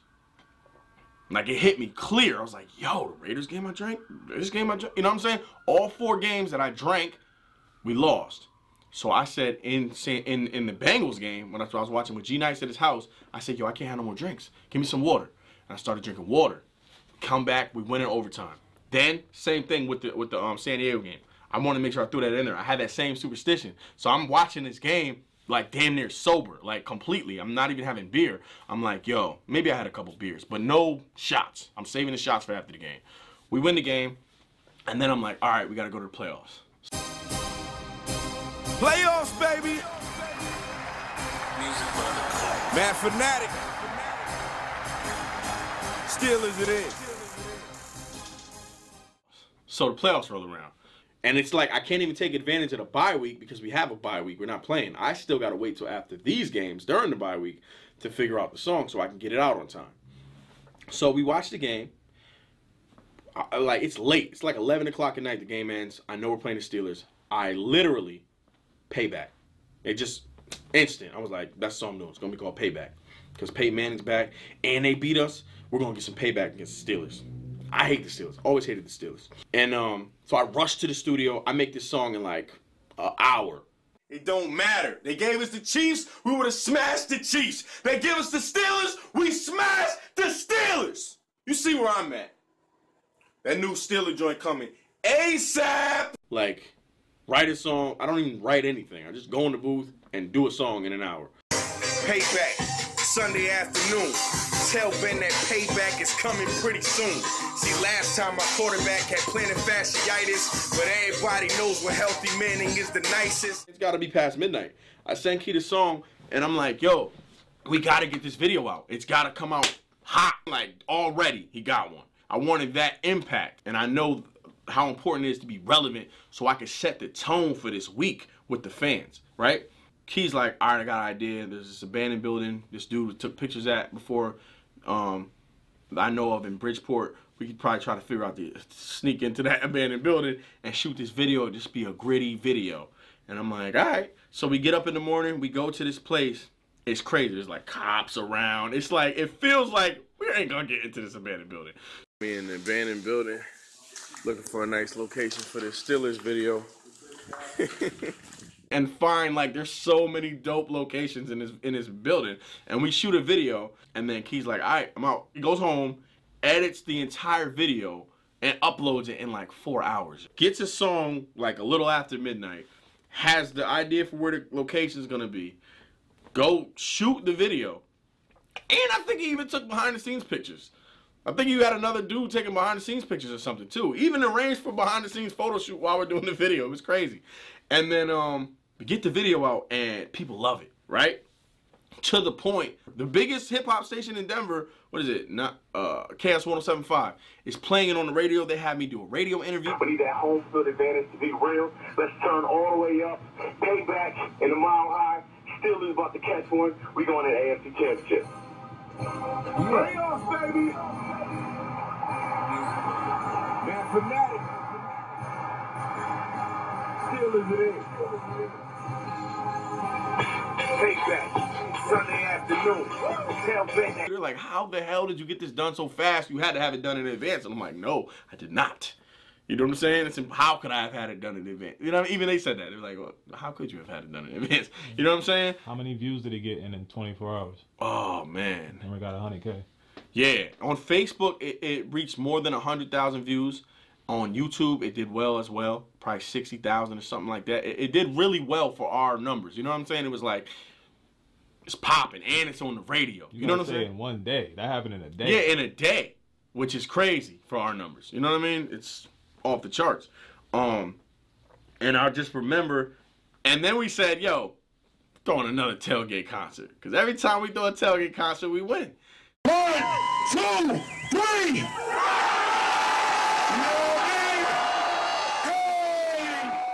So we throw a tailgate concert, and it's the best one by a landslide. The turnout is crazy. The sea of people out there. Like, it really was like, wow, we out here.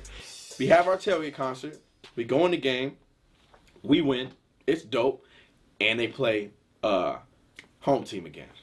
And then after the game, we win. We come back to the parking lot. Everybody's all like, oh, that was amazing. People's voices are shot.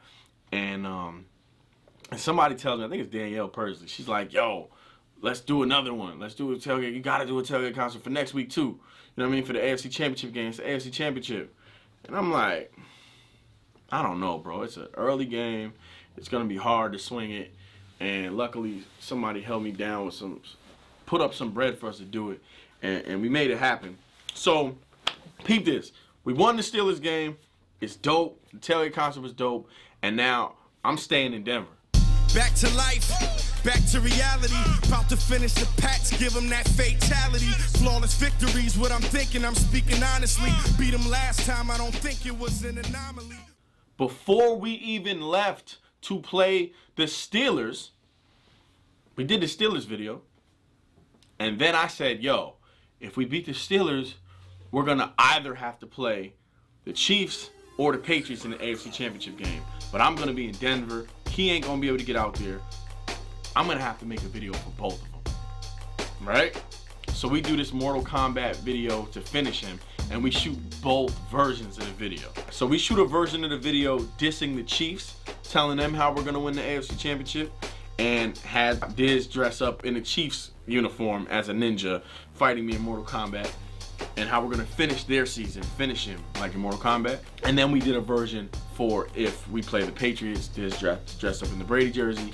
So we did both versions. And then Kevon's gotta go edit them. I gotta fly to Denver to see if we even beat the Steelers. We do beat the Steelers. Now the AFC Championship game's coming around. That also mean you had to do 2 versions of the song. Yeah, I had to make 2 versions of the song as well. And 2 versions of the video had to be edited. And it was a lot of green screen work. It was a lot of stuff. Like, we had to get over here. Like, it was a lot. I had to get a motion graphics dude to do that part. It was just a lot of stuff. That video, a lot went into that video. See, we're here at the Finish 'em video shoot. One of us is clearly in better shape than the other one. I want to show you what it looks like when he trying to play it off, man. Yo, look. Oh my God. Yo, we work hard. We work for real. And so I fly out to Denver. We win the game, and then immediately after we find out who we're playing, that video comes out. And people were like, "How did you put that one on?" I'm like, "Yo, I cheated on that one. That one I made 2 versions." You know what I'm saying? And it was crazy. I had like this media tour. Like all of a sudden I was like the hot commodity. Everybody wanted to interview. It was like, wow. I was on like 5 different news. I went to this pep rally downtown. Oh yeah, I thought I was kidding, man. This is lit for real. There was a bunch of super fans in the middle, and then like somebody spotted me and it was a rap. And it was like, "Oh, Mad Fanatic's here." And then the whole crowd just shifted and went to me, right? And then the news people were like, "Who's that guy?" You know what I mean? But it was like multiple news stations. It's about to be the AFC Championship. So I end up rapping the song, the Finish Him song, on one of the news stations. Then KOA radio calls me to go to do an interview at the supermarket the next morning. Then the Denver Post wants me to go on the Woody Page show, which is dope. I'm a fan of Woody Page, and it was real cool. And I went up there and I rapped Inches, and I just remember feeling, that was the first time that I felt like I'm really becoming something in this. And my music is having an impact to the point people like Woody Page want me on their show. You know what I'm saying? It was just different demographics I was reaching, and I was proud of it. We put this tailgate concert together for this week to fire up the fans once again. We actually had sponsors this time. Fireball came through. It was dope, man. We had people wanting to help us put it together, basically. I was blessed. This dude, Jarrett, gave me the best ticket ever, and I was able to give my ticket to G and Giz, I think. And then I flew out G, Kevon. We flew the whole team out. It's unbelievable. Best seats I ever had. And Tom Brady's about to come back and win the game. It feels bad. It feels like shit. We've been whooping him the whole game, but it's the 4th quarter, and he's only down a touchdown, and he got the ball. And it's Tom motherfucking Brady. You know what I'm saying? We all know, as much as we hate him, that motherfucker's a winner. You know what I'm saying? Him, Belichick, all of them. So he's coming, and it's 3rd down, and Sports Authority failed. Farmer like, let's go. Like, you know what I'm saying? And we stop him, yo. You know what I'm saying? And it was like, yo, this is unbelievable, man. Unbelievable to hear your song play in a stadium and really see the impact that you're having on the game. Like, the crowd, they're hyped. They were sitting down chilling. They're going crazy. The players, they're seeing the crowd going crazy, and they're like, yeah, even louder. They're like basking in the ambience. You know what I'm saying? I got that from white chicks. They're going like, yo, it's crazy. And then they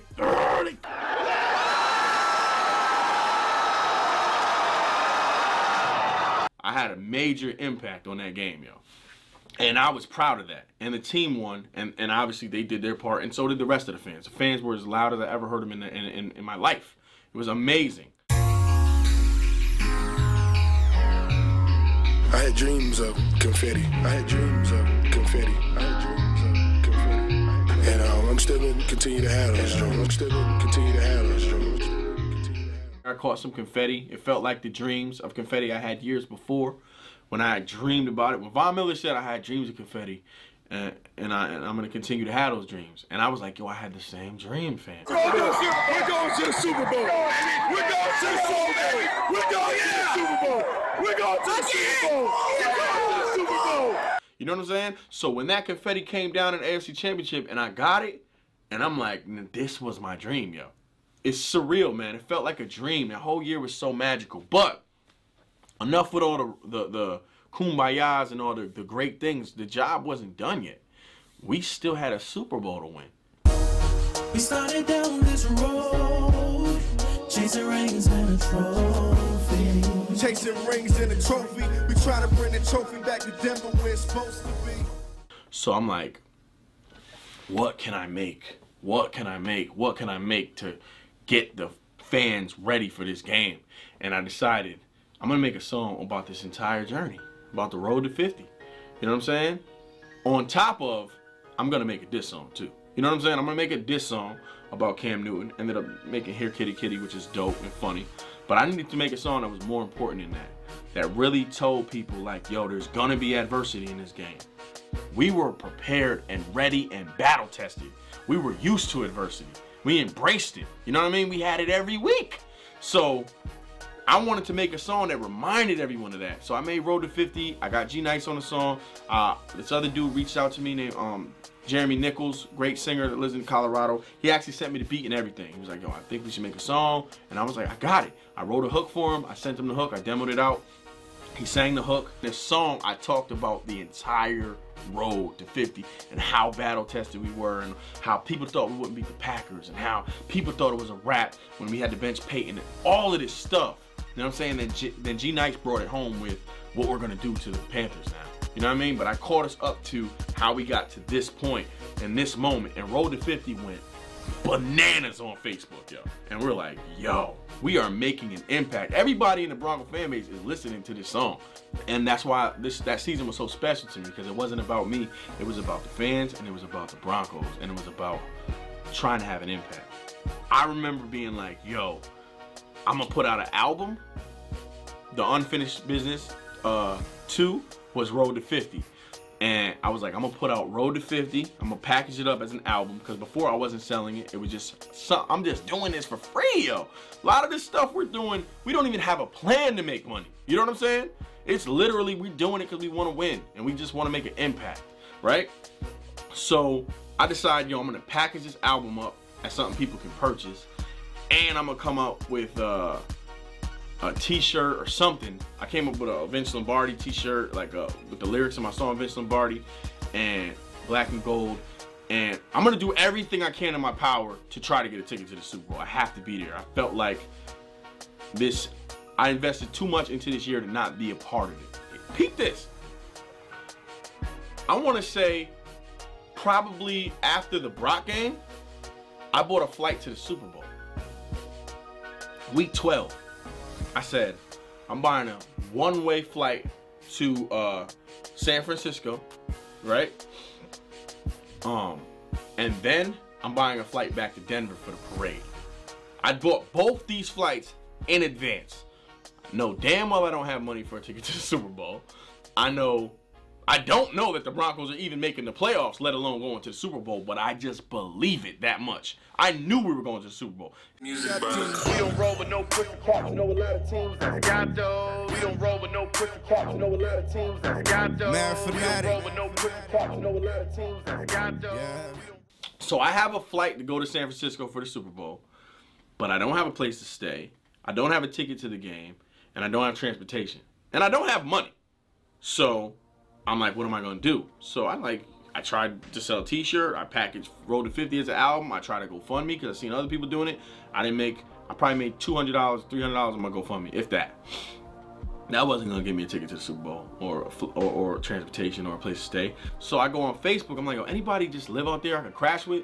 And this dude, Justin, is like, yo, you can crash with me.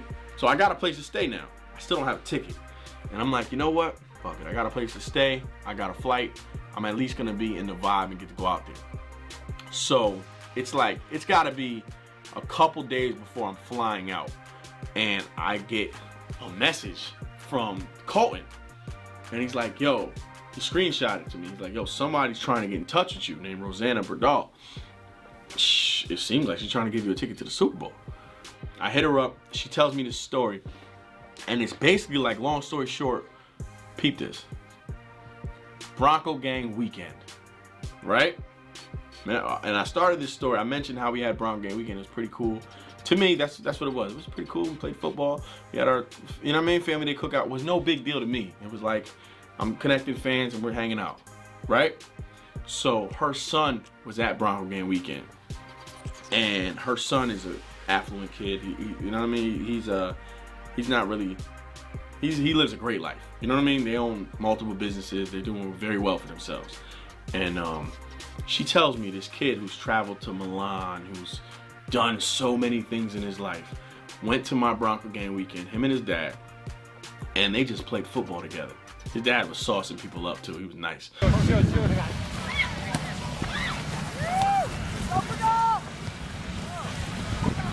Whoa, nice pass. Nice save. Whoa, go baby, go baby. Go baby.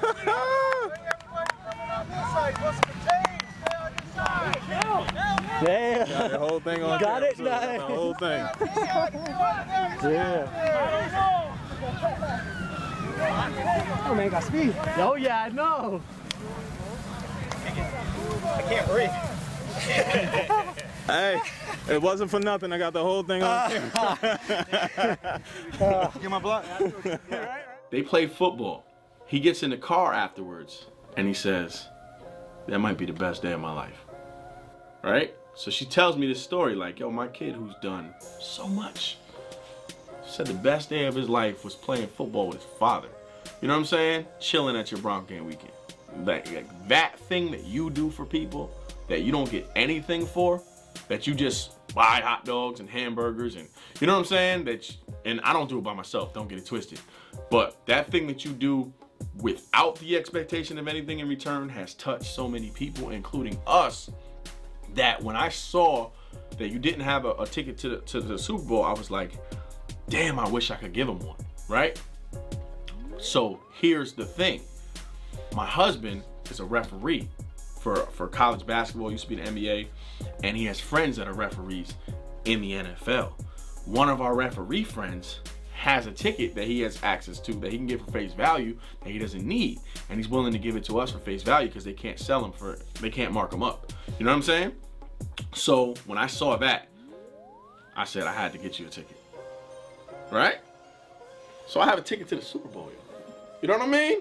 And I'm like, yo, what a fucking year, yo. What a year I'm having, son. I get an opportunity to go to the Super Bowl. I got a place to crash.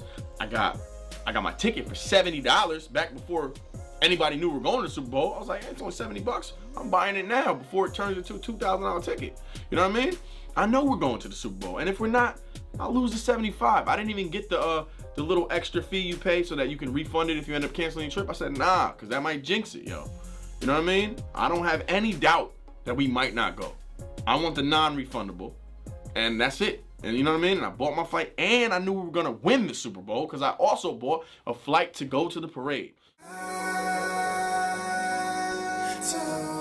They told us we couldn't do it. They told us we couldn't do it. They don't want us to win championships.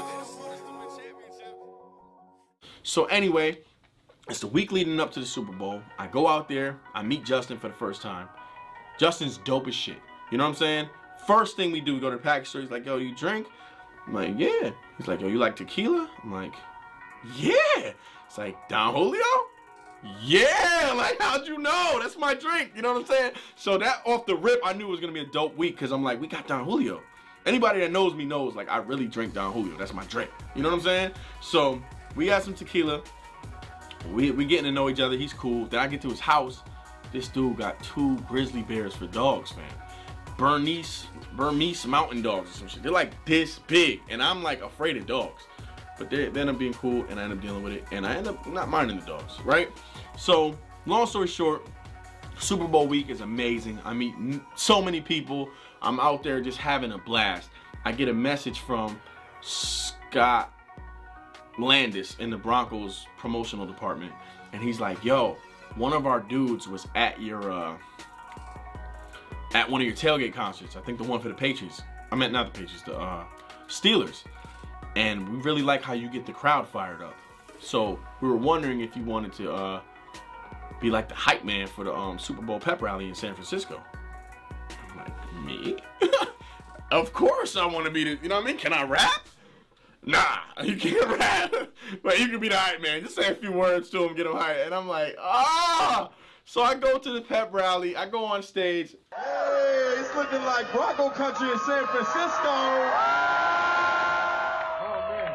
I need y'all to do me a favor for all the people back at home that can't be here right now. Can we get a 1, 2, 3 Broncos for the Instagram? I'm going to count it out. 1, 2, 3. I do the 1, 2, 3 Broncos, and it was just amazing, man. The vibe was 30,000 people saying 1, 2, 3 Broncos. It was just, I'm like, yo, I'm really having an impact. What I'm doing is mattering to people. It's creating opportunities, opening up doors. It's letting me be a part of this for real. And I felt honored and special, and I felt like, shout out to everybody that signed the petition. Shout out to everybody that helped put me in this position, because this is a dream for a guy who's just a football fan at the core. I mean, I'm an artist too at the core, but I've always been that. But I'm a diehard football fan. So for me to be able to have these experiences because of my art, it's unreal, man. So I have a great week. I go to the One Republic. Oh my, I gotta say, I can't not tell you this detail. One Republic's, anybody who knows me, like really knows me, or not anybody who knows me, people that know me like the musician, they know that One Republic is my favorite band in the world. You know what I'm saying? I love One Republic. I love their music. Like, Ryan Tedder's my favorite songwriter. He's somebody who's inspired me a million times, and someone I look up to. But I had never seen him perform, and he's performing like 2 nights before the Super Bowl on the Super Bowl 50 stage. Same stage I got to be on for the pep rally. But yeah, so I got to see him perform in concert. Great view, like close and everything. And it was amazing. The whole week was just amazing. I went to so many dope parties, met so many great people. Game day. I want to see your game face. It's game day. I want to see your game face. It's game day. But game day was kind of anticlimactic, man. I went to the game. I knew I couldn't drink because I had to be focused. I got to my seat like 2 hours early. Skipped all the tailgate parties, all that. See all these famous people going to the game. I don't even care. I'm like, I'm here for a purpose. I'm here to win the Super Bowl. I go to my seat and I sit there and I'm just watching players warm up, and I'm just mean mugging Cam. And I saw in Cam's face, I actually had a dream the night before that the Broncos would win by 14 and that the defense would score a touchdown. Swear to you. I even went on Facebook and posted the Broncos are going to win by 14. You know what I'm saying? And yeah, so I went to this game and Cam Newton had the same look on his face that he had in my dream. And it was like a look of somebody that wasn't ready. You know what I mean? He was a little deer in the headlights. He was a little fake confident, and he knew he knew what the media didn't know. He knew them Denver Broncos were some bad motherfuckers.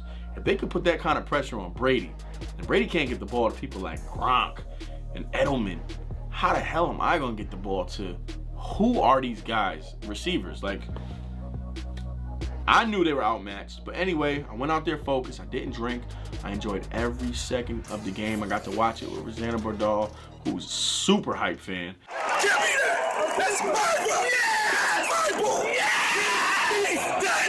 And then double now! I didn't even know this till I met her. She is turned.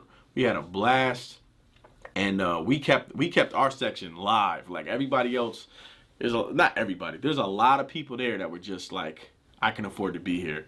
They weren't diehard Bronco fans. We were diehard Bronco fans, and we had people coming up to us after the game, after we won the Super Bowl by 14, saying, wow, you guys really held it down.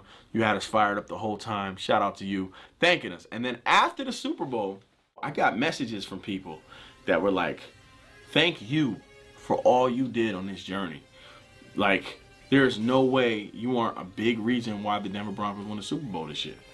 And I thought about it, and I was like, I agree.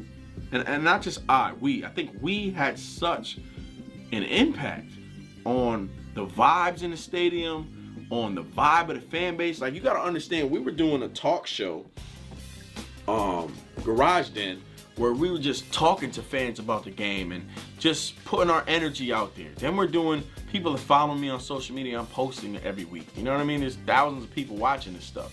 Then I'm putting out videos that are getting 300,000 views. I'm on the radio. They're playing me in the stadium. It's like, we're throwing tailgate parties. I'm hearing my music all over the stadiums. I'm seeing people listen to my music at home on game days. And I'm like, this is what you wanted to do? You set out to impact the game with your music, and you did it. You know what I mean? And it's not just you who thinks you did it. You're getting hundreds of messages from people saying, you did it. We did it. You know what I'm saying? Thank you. You helped us. And I'm not saying, I'm not trying to like, yo, I get 50% of the credit. Or even a fraction of a percent is enough for me. That's all I wanted to do. I just wanted to have some impact on the game, and I can truly look back on that year and say, I did. We did. And we won the Super Bowl. And they can never take that away from us. It was Super Bowl 50. It was the year CBS broadcasted. You know what I'm saying? It's the year I worked with CBS all year. It was just amazing, man. What a ride. What an unbelievable chapter of the journey that I will savor forever. And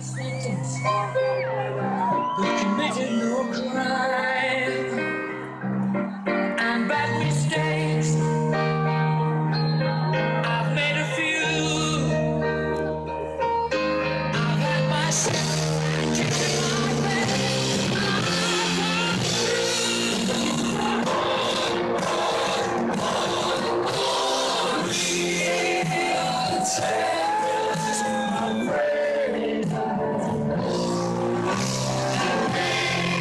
keep on running to the end. We are the champions. They told us we couldn't do it. They don't want us to win championship. They don't want us to be great. We don't concern ourselves with what they say. They said we couldn't make it. They said we weren't capable.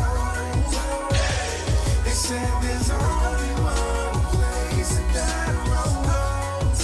They said we can't win with pain. They said he can't make the throws. But now to them I say we won the Super Bowl. I told you so. I told you so, I knew that we could make it here. I knew it. I had dreams of confetti and they were crystal clear. I even saw Vaughn holding up the trophy. But being there to witness it in person made it so sweet. I'm proud of this team, they went out there and dominated. Sometimes in life when you want something, you just gotta take it. Sorta like what Miller did to Cam. He said, this is my ball, it's not yours, little man. Hard to believe that we was underdogs just a week ago. Probably gave the team motivation, we ain't need it though. We let them say what they say, and we just make it happen. And then let them be surprised when they see us out there down. They said Newton was supposed to be Superman. Dab Daddy never even got to do the dance. Mismatch, they said we wouldn't have a chance. Guess we showed them, damn, it feels good to be the champs. They said